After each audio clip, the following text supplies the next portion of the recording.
যারা কৃষ্ণ মন্ত্রে দীক্ষিত তারা কি বাড়িতে কোনো ধরনের পুজো করতে পারে? এবার অনেক ক্ষেত্রে বলা হয়ে থাকে যারা কৃষ্ণ মন্ত্রে দীক্ষিত তারা বাড়িতে কোনো পূজা পাঠ করতে পারেন না। এটা একদমই সম্পূর্ণ ভুল। কারণ ভগবান শ্রীকৃষ্ণ নিজেও বৃন্দাবন লীলায় যে কৃষ্ণকালী রূপ ধারণ করেছিলেন এবং সমস্ত নক্ষত্র মণ্ডলী ব্রহ্মাণ্ড এবং নারায়ণকে বলা হয়ে থাকে ভগবান বিষ্ণুর পরিপূর্ণতা অবতার এবং তার পরবর্তী অবতার শ্রীকৃষ্ণ কলির যুগে। এবং সত্যযুগে বিষ্ণু এবং নারায়ণ ছিলেন মা লক্ষ্মী, যাকে আমরা বৃন্দাবনের রাধিকা বলে থাকি। এবার প্রত্যেকটা মানুষের আগে দেখা যাচ্ছে তার বাপদাদার আমল থেকে, পিতামাতার আমল থেকে তাদের বাড়িতে প্রত্যেকটা ব্যক্তির কুলদেব কুলদেবী ছিলেন। কুলদেব কুলদেবীর অর্থাৎ তাদের বংশ পরম্পরা, তার ঠাকুরদাদা পুজো করেছে, তার বাবা করেছে, তার মা করেছে এবং তাদের সন্তানরা করছেন। তদ্রূপ এই কুলদেব দেবীর ক্ষেত্রে এই ক্ষেত্রে কোনো প্রকার বাধা নেই। কারণ শ্রীমদ্ ভাগবত গীতায় ভগবান শ্রীকৃষ্ণ নিজে বলেছেন যে আমাতে স্মরণ করো, আমাতে স্থাপন করো, আমাতে নির্বিষ্ট করিয়া এই রূপে অর্পণ করিলে আমাতেই সিদ্ধি লাভ করিবে।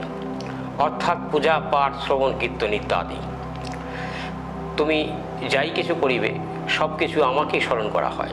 অর্থাৎ ইন্দ্রের রূপ হচ্ছে শ্রীকৃষ্ণের রূপ, মানে আমি ব্যাখ্যায় সেটা বলছি, এবং বিষ্ণুর রূপ হচ্ছে শ্রীকৃষ্ণের রূপ। আমরা শান্তির জন্য নারায়ণ পূজা করে থাকি, সেটা হচ্ছে নারায়ণের রূপ। আর লক্ষ্মীর পুজো করে থাকি আমরা, লক্ষ্মী মা হচ্ছে মা লক্ষ্মী হচ্ছেন আমরা বৃন্দাবনের শ্রীমতী রাধিকা। এবং সূর্যদেব উনিও আমরা সূর্যের পূজা করে থাকি, তা সেটাও ভগবান শ্রীকৃষ্ণের থেকে সৃষ্টি। এবং আমরা বরুণ দেবের বৃষ্টির জন্য আমরা পূজা করে থাকি বরুণ দেবের, এবং পবন দেবের যখন অক্সিজেনের অভাব হয় তখন পবন দেবের পুজো করে থাকি। এবং প্রত্যেকটা দেবদেবী কুলদেবীর আমরা পুজো করে থাকি। কারো বাড়িতে মনসা পুজো হয়, কারো বাড়িতে কালী পুজো হয়, কারো বাড়িতে দুর্গা পুজো হয়। কারণ দুর্গা হচ্ছে শক্তির পরিপূর্ণতা রূপ। কারণ দশমহাবিদ্যার পরিপূর্ণতা রূপ দুর্গা নয়, দুর্গা হচ্ছে শক্তির পরিপূর্ণতা রূপ। অতএব ভগবান শ্রীকৃষ্ণ পৃথিবীতে যতবার এসছেন আদ্যাশক্তি মহামায়ার কাছ থেকে। আর এবার যে শ্রীকৃষ্ণ পৃথিবীতে এসছেন শ্রীকৃষ্ণ রূপে, নৃসিংহ রূপে, বরাহ রূপে, বামন রূপে, মৎস্য রূপে যতবার পৃথিবীতে এসছেন সে এসছেন মায়ার কাছ থেকে। অর্থাৎ তার এই জগতের যে কর্মগুলো আছে, কর্ম করার জন্য পৃথিবীতে তিনি আবির্ভূত হয়েছেন, তার কর্মশেষ ডাইরেক্ট চলে গিয়েছেন। ডাইরেক্ট আবির্ভূত হয়েছেন, ডাইরেক্ট চলে গেছেন। একমাত্র ভগবান রাম ইনি ডাইরেক্ট যাননি, উনি গঙ্গায় বিলীন হয়ে অর্থাৎ তার মহাবিষ্ণুর সাথে বিলীন হয়ে গিয়েছেন। রামেরই পরিপূর্ণতার রূপ হচ্ছে মহাবিষ্ণু। তা যাই হোক, তা তদ্রূপ এই সমস্ত দেবদেবীর সাধনা এবং ভগবান শ্রীকৃষ্ণের উনি যখন পৃথিবীতে এসছেন আদ্যাশক্তি মহামায়া জন্মগ্রহণ করেছেন সে মা যশোদার ঘরে, আর দেবকীর ঘরে জন্মগ্রহণ করেছেন ভগবান শ্রীকৃষ্ণ। এবার আদ্যাশক্তি মহামায়াকে ভগবান শ্রীকৃষ্ণ নিজেই বলেছিলেন তুমি জন্ম হও। আর ডাইরেক্ট পাওয়ার অর্থাৎ যোগ সূত্র ধরে অর্থাৎ যোগমায়ার কাছ থেকে তা পৃথিবীতে ভগবান শ্রীকৃষ্ণ এসেছেন। আর এই যোগমায়া হচ্ছেন মা দুর্গা, দুর্গতি নাশিনী এবং মা মহাকালী। এবার বৃন্দাবন লীলায় ভগবান শ্রীকৃষ্ণ উনি যোগ শক্তির রূপ ধারণ করেছিলেন, অর্থাৎ যে শক্তির রূপে পৃথিবীতে এসছেন, অর্থাৎ জটিলা কুটিলার মানে জটিল মন্ত্রণে এবং কুটিল মন্ত্রণে আয়ান ঘোষকে ডেকে এনে দেখিয়েছেন যে ঘরের ভিতরে শ্রীমতী রাধেকে আটকিয়ে রেখেছি। তা সেই জায়গায় ক্ষেত্রে দেখছেন যে যখন নাকি শ্রীমতী রাধিকার ঘর খুললেন, খোলার পরবর্তীতে দেখলেন যে কৃষ্ণকালীর পুজো করছেন, অর্থাৎ চতুর্ভুজ, হাতে বাঁশি এবং তার কৃষ্ণবর্ণ রূপ, কিন্তু তার একটি জীব আছে, অর্থাৎ তিনি শক্তির রূপ ধারণ করেছিলেন। যদি এই পুজোর বিধান যদি না থাকতো তাহলে ভগবান শ্রীকৃষ্ণ নিজেও শক্তির রূপ ধারণ করতেন না। তবে একটি ব্যাপার আছে, অনেকে গীতা পাঠ শিক্ষা গ্রহণ করে বৃন্দাবন লীলায়, যেটা গিরি গোবর্ধন লীলার ব্যাপার আছে, তা গিরি গোবর্ধন লীলায় তা ইন্দ্রদেবের পূজা নিষেধ করেছিলেন ভগবান শ্রীকৃষ্ণ। ইন্দ্রদেবের পুজোটা কেন নিষেধ করেছিলেন? তোমরা গিরি গোবর্ধনের পুজো করো। তা ব্যাপারটা তো সাবজেক্ট তো একই হলো, তোমরা গিরি গোবর্ধনের পুজো করো। এবার শ্রীকৃষ্ণ নিজে বলেন ডাইরেক্ট যে তোমরা আমার পুজো করো। ইনি পরিপূর্ণ ষোলকলা ব্রহ্ম। বৃন্দাবন লীলা ডাইরেক্ট বলেনি তোমরা আমার পুজো করো, উনি বলেছে আমাতে স্থাপন করো, আমাতে নির্বিষ্ট করো। এইরূপ বলিলে মৃত্যুর পরে আমাতে প্রাপ্ত হইবে। অর্থাৎ আমাতে মন স্থাপন করো, আমাতে নির্বিষ্ট করো, এইরূপ করিলে মৃত্যুর পরে আমাতে অবস্থান করিবে, ইহাতে কোনো সংশয় নেই। অর্থাৎ এটা শ্রীমদ্ ভাগবত গীতার কথা বলেছে। তা তদ্রূপ এই সাবজেক্টের অনেক কৃষ্ণ ভক্তের ক্ষেত্রে বিমত আছে যে ইন্দ্রের পূজা নিষেধে। এবার ব্যাপার আছে, ভগবান শ্রীকৃষ্ণ উনি পরিপূর্ণ ষোলকলা ব্রহ্ম, উনি পূজা না করলে কিছু হয়, সমস্ত ব্রহ্মাণ্ডর মালিক হচ্ছেন তিনি। কিন্তু প্রকৃত শ্রীকৃষ্ণে যিনি আছেন তিনি তো গোলক বৃন্দাবনে থাকেন। পৃথিবীর গোলক বৃন্দাবন আলাদা, আর আধ্যাত্ম যেটা আমরা ময়ূরী মণ্ডল বলে থাকি, ব্রহ্ম অনির্বাণ, ব্রহ্মলোক, তারপরে ময়ূরী মণ্ডল, লাস্ট যেটা আছে ব্রহ্ম নির্বাণ। ব্রহ্ম নির্বাণ হচ্ছে যেটাকে আধুনিক ভাষা ব্ল্যাক হোল বলা হয়ে থাকে। ব্ল্যাক হোল ওখানেই শেষ নয়, এবার জাগতিক ক্যামেরায় এবার ভগবান শ্রীকৃষ্ণ উনি পরিপূর্ণ ষোলকলা ভগবান ছিলেন। তদ্রূপ এই ক্ষেত্রে ভগবানের ক্ষেত্রে উনি যদি কারো পুজো নাও করেন তার কিছু এসে যায় না।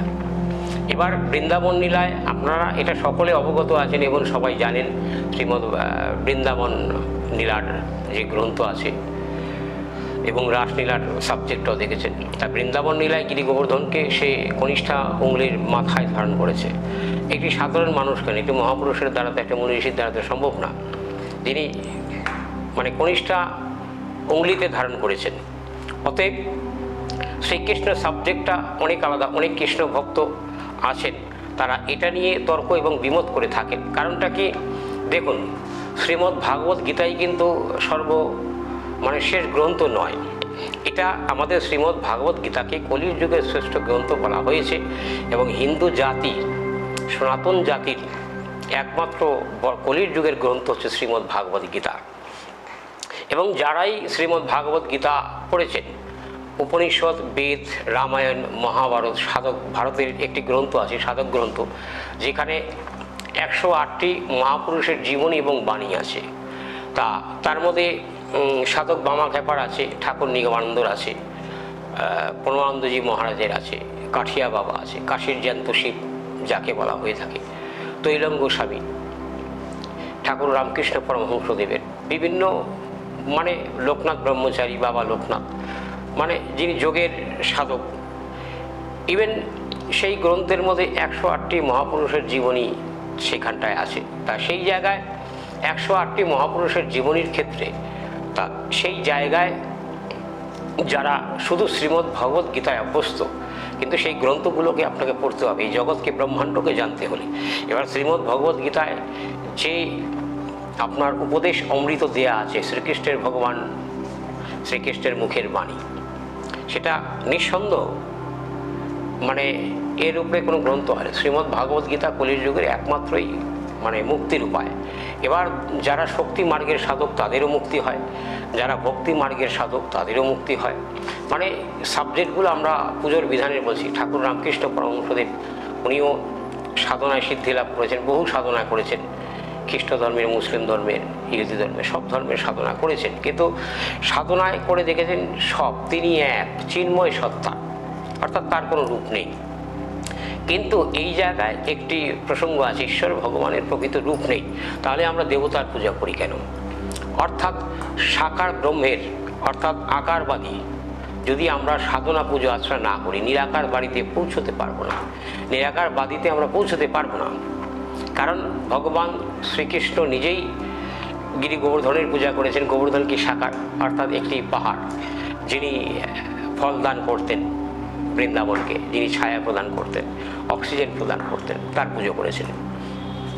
এবং শ্রীকৃষ্ণ ইনি কার সাধনা করতেন? ইনি ভগবান শঙ্কর শিবের, সদা শিবের সাধনা করতেন, যাকে বলা হয় পরম বৈষ্ণব।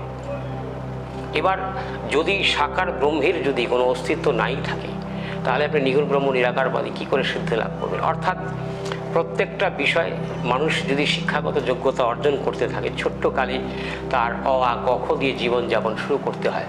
অর্থাৎ অক্ষর যদি সে না চেনে, তাহলে সে ডিগ্রি লাভ করতে পারবে না।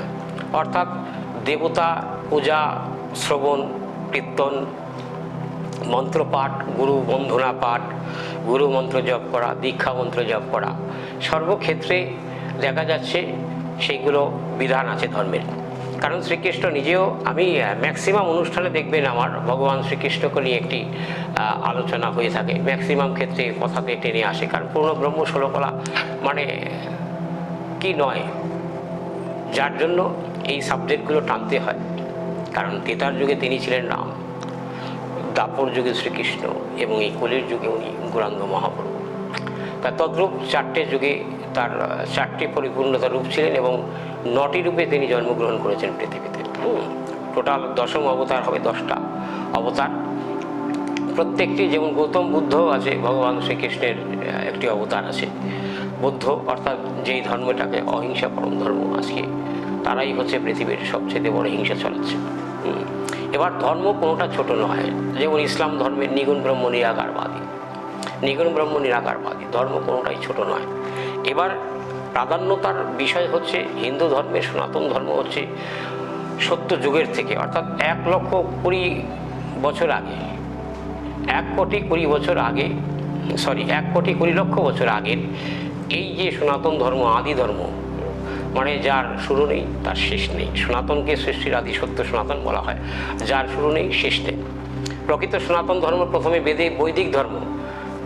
বেদের মধ্যে দেখবেন বিভিন্ন গান, মানে গানের মধ্যে অনেক লেখা আছে, বেদে নাই যার রূপরেখা ওরে, অর্থাৎ বেদে ভগবানের কোনো রূপরেখা নেই, কিন্তু আবার বৈদিক মন্ত্র উচ্চারণ এখানটার বিষয় আছে। যারা অল্প মানে লেখাপড়া করেছেন, মানে জাগতিক শিক্ষাগত যোগ্যতা নয়, আপনি পিএইচডি করেছেন, গ্র্যাজুয়েশন করেছেন, মাস্টার্স করেছেন, 100% মানে নো ডাউট আপনি শিক্ষিত, কিন্তু আধ্যাত্মিক শিক্ষিত আলাদা। হয়তো জীবনে হয়তো ক্লাস 2-3 পর্যন্ত ব্যক্তি পড়েছে, হয়তো তার নিজের নামটা লিখতে পারে না, কিন্তু বাংলায় সে বানান করে পড়তে পারে, তাকে মূর্খ বলা যাবে না। শাস্ত্রজ্ঞ জ্ঞান টোটালি সম্পূর্ণ আলাদা। বৈদিক শাস্ত্র, অনেকে দেখবেন মানে স্কুলে জীবনে যায়নি, সে সংস্কৃত অনবরত বলে যাচ্ছেন, চণ্ডীর অধ্যয়ন করে যাচ্ছেন, ভাগবত তত্ত্ব উনি সংস্কৃততে পাঠ করে যাচ্ছেন, শ্রীমদ্ ভাগবত গীতা উনি সংস্কৃততে পাঠ করে যাচ্ছেন, বেদ উনি সংস্কৃততে পাঠ করে যাচ্ছেন। তাই সাবজেক্টটা হলো মানুষকে কোনো প্রকার ছোট, মানে এটা দেবতার তথ্য যেহেতু আসে, কোনো দেবতাকে ছোট এবং অশুভ শক্তি মানা যাবে না। আর সবচাইতে ব্যাপার হচ্ছে বর্তমান ওই যে জায়গাটা মানে গোটা উত্তরবঙ্গের বুকে রত্নজ্যোতি মোড় নামে পরিচিত আছে। রত্নজ্যোতি মোড় বললে মানে এই শোরুমটার নামেই এখন, যেহেতু ওই জায়গায় প্রকৃত পুরনো আমলের অনেক একটি নাম আছে, হয়তো অনেকের মনে নেই, কারণ যেহেতু কোনো সাইনবোর্ড নেই, এখন ওই জায়গাটাকে রত্নজ্যোতি শোরুম নামে চেনে। আর রত্নজ্যোতি শোরুমে আপনার যোগাযোগ করলে আমাকে পেয়ে যাচ্ছেন। আর বিশেষ যে আলোচনায় ছিলাম, কারণ কোনো দেবশক্তিকে ছোট করে দেখা যায় না। কারণটা কি হচ্ছে যে একটি অনেক বাড়িতে মনসা পুজো করে থাকে, তাদের কুলদেবী, অনেক বাড়িতে শিব পুজো করে থাকে, তাদের কুলদেবতা, অনেক বাড়িতে দুর্গা পুজো করে থাকে, তাদের কুলদেবী, এবং অনেক বাড়িতে কালী পুজো করে থাকে, তাদের কুলদেবী, এবং অনেক বাড়িতে লক্ষ্মী পুজো করে থাকে, তাদের কুলদেবী। তদ্রূপ প্রত্যেকটা মানুষের জীবনের, প্রত্যেকটা জাতির জীবনে একটি কুলদেবী আছে।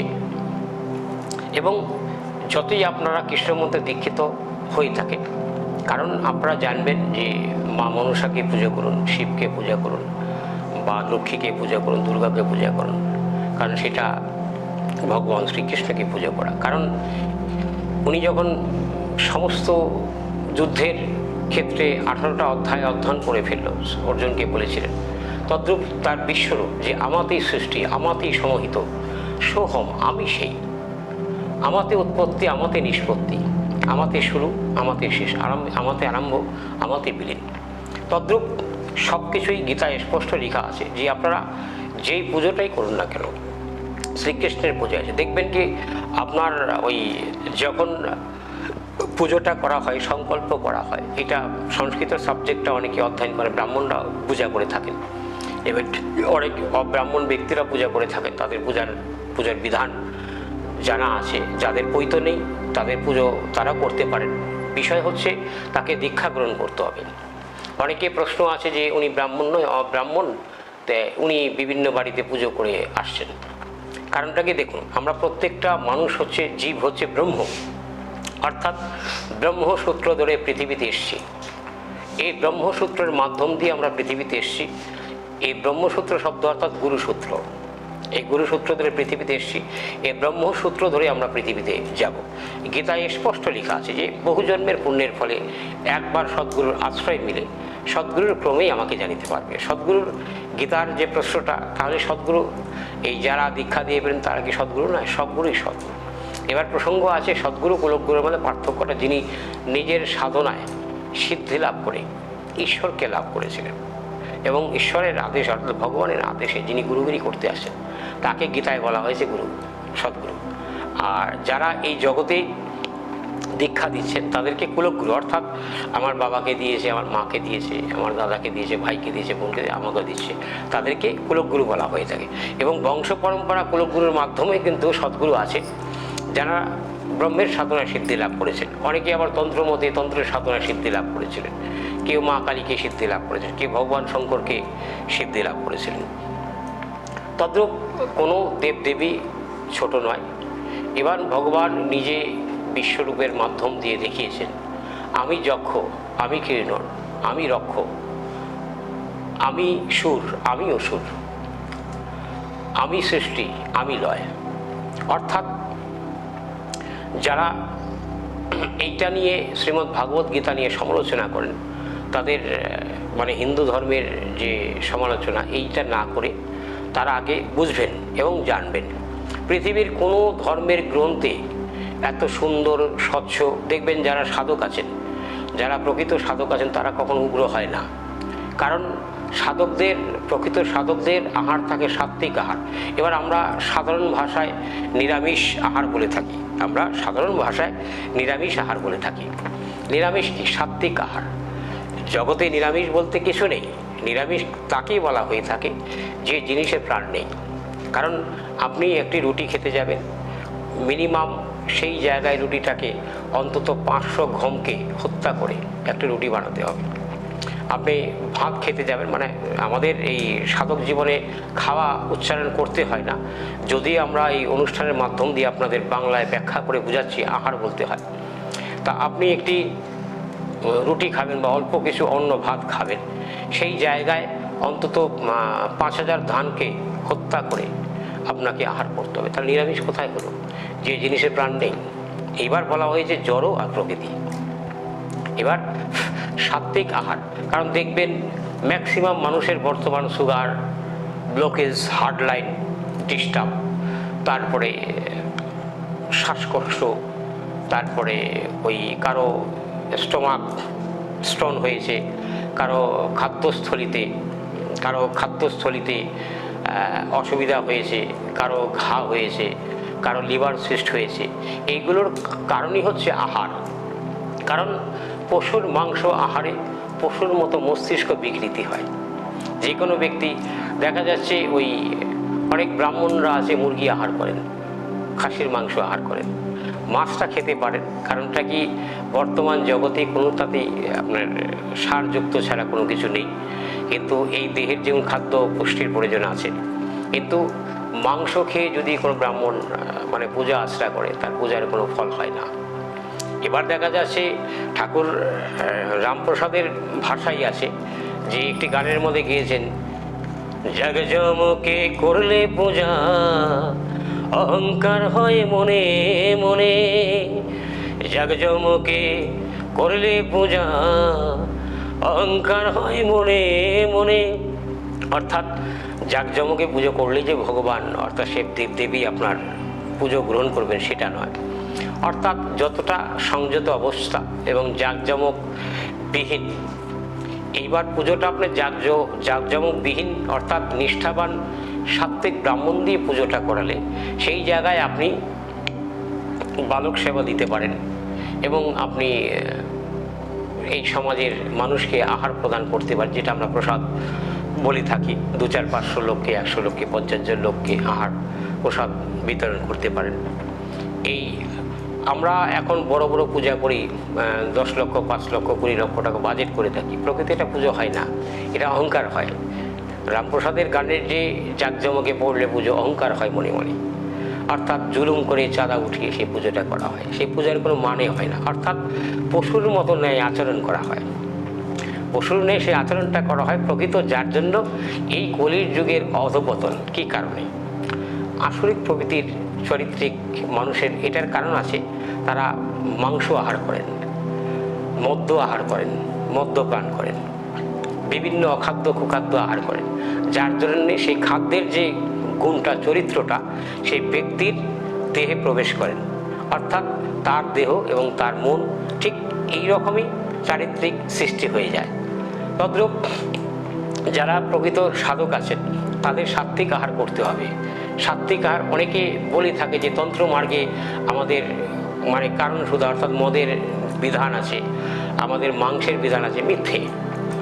সেটা প্রেত সাধনায় যারা প্রেত সাধনা করে থাকেন, অর্থাৎ উচ্ছিষ্ট চণ্ডালীর সাধনা করে থাকেন, উচ্ছিষ্ট চণ্ডালীর পুজো করে থাকেন, দেখবেন বিধান আছে শাস্ত্রে। ব্রহ্মবৈপুত্র পুরাণ যদি আপনারা পড়েন, মানে দেবতাদের তথ্য ব্রহ্মবৈপুত্র পুরাণে আপনারা পাবেন।